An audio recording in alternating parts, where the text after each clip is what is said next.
nagbitiw ng ilang malaman ito bayan Nasalita si Vice President Sara Duterte tungkol sa pagpapatawad. Ngayon pong Kapaskuhan, dapat tayo ay magpatawad. Kapatawaran. Sa gitna ng mga inihaing impeachment complaint laban sa kanya at away politika sa pagitan niya at Administrasyong Marcos, pumunta po siya sa Ifugao Province kung saan siya'y namahagi ng tulong. Ang opisina po ng Pangalawang Pangulo bilang bahagyan ng kanilang anibersaryo, nagbigay na mensahe ang Pangalawang Pangulo tungkol sa diwa ng Pasko. Ang panahon ng Pasko ay panahon ng pagpapatawad, pagmamahalan at pagkakaisa. Dito po sinabi ni Vice President Sara Duterte ang kahalagahan ng pagpapatawad pero hindi anya siya magpapatawad. Ang Pasko po ay panahon ng pagpapatawad, pagmamahalan at pagbibigay. Forgiving, giving, and loving. Lagi ko pong sinasabi na depende po yan sa tao. Pero dahil ako ay Vice President, kailangan ko sabihin sa inyo na yan po ang mensahe at diwa ng Pasko. Pero po ako, hindi po talaga ako magpapatawad. Hindi naman tinukoy ni VP Sara kung sino. Sino kaya yun, no? No? Sino kaya ang kanya pong pinatutungkulan? Kilala nyo ba yun? Sige nga. Deadma pa rin si Vice President Sara Duterte sa mga impeachment complaint na inihain laban sa kanya.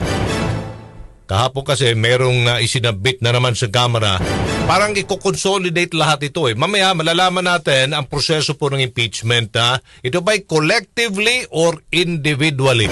Kasi kapag na-dismiss po yan, nasa plenaryo na or nandyan pa ba sa Committee on Justice, what will happen? Kasi pag na-dismiss, na-basura because of lack of substance in form and in nature sa pangkalahatan, mag-aantay na naman tayo ng 1 taon bago umusad ang panibagong impeachment. At ito po ang kauna-unahang impeachment complaint na isinampa po sa isang nakaupong Pangalawang Pangulo. Napakaingay po ngayon, napakatindi ng mga panawagan ng ilan lang siguro. Ilan lang ba ito? Panawagan para po siya i-impeach at may nag-endorso na. Okay, so kahapon, 75 complainants mula sa iba't ibang sektor po ang itong ikalawang impeachment complaint laban po kay VP Sara Duterte.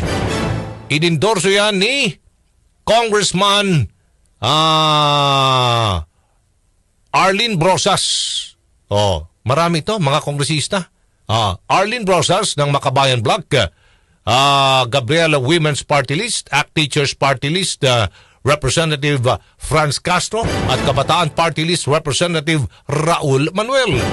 Naging basihan sa pangalawang impeachment, betrayal of public trust o pagtataksil sa tiwala ng taong bayan dahil umano sa paglustay ng Pangalawang Pangulo sa mahigit 612.5 million pesos na confidential funds ng kanyang tanggapan.